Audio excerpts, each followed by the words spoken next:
एक बार भगवान शिव के सेवक ने कहा, हे प्रभु, आप तो दिन भर मूर्ति बनकर खड़े रहते हैं। एक दिन मुझे आपकी जगह खड़े होने दीजिए, आप आराम से घूम आइए। अरे शिव जी मुस्कुराए और बोले, ठीक है, लेकिन एक शर्त है।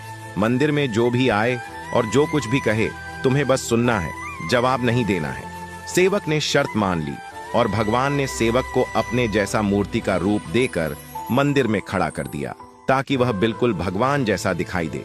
सुबह सबसे पहले एक व्यापारी आया। उसने भगवान के सामने माथा टेका और जैसे ही बाहर निकला, उसका बटुआ गिर गया। सेवक बहुत बेचैन हुआ।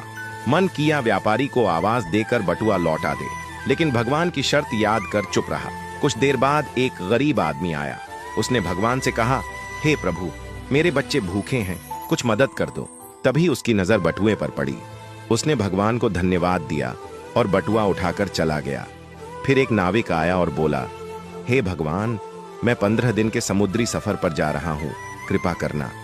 वह जैसे ही बाहर निकला, पुलिस आई और उसे बटुआ चोरी करने के इल्जाम में पकड़ लिया। यह देखकर सेवक खुद को रोक न पाया और चिल्ला पड़ा, यह गलत है। बटुआ तो उस गरीब ने उठाया था, इसे छोड़ो और उस गरीब को पकड़ो।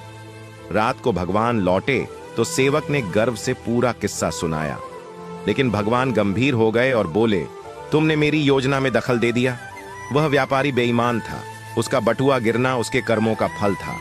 गरीब को बटुआ इसलिए मिला ताकि वह अपने बच्चों का पेट भर सके। और जहां तक नाविक की बात है, तो उसका जहाज तूफान में डूबने वाला था। पुलिस द्वारा पकड़े जाने से उसकी जान बच जाती, लेकिन तुम्हारे बोलने से अब गरीब जेल चला गया और सब गड़बड़ हो गया। फिर भगवान बोले, सेवक याद रखो, जो कुछ भी होता है उसमें मेरी योजना होती है। तुम्हारी नजर सिर्फ उस पल की सच्चाई देखती है, लेकिन मैं संपूर्ण समय और कर्मों को देखता हूँ। इसीलिए जब भी तुम्हें कुछ गलत लगे तो समझ लेना कि मैं तुम्हारे भले के लिए ही कर रहा हूँ। हर हाल में मुझ पर भरोसा रखो। निष्कर्ष, कभी कभी हमें जो चीज गलत लगती है, वही असल में हमारे अच्छे के लिए होती है। भगवान की योजना हमेशा हमारी सोच से बड़ी और गहरी होती है। इसलिए हर हालात में भगवान पर भरोसा बनाए रखना चाहिए, क्योंकि जो भी होता है वह हमारे अच्छे के लिए ही होता है।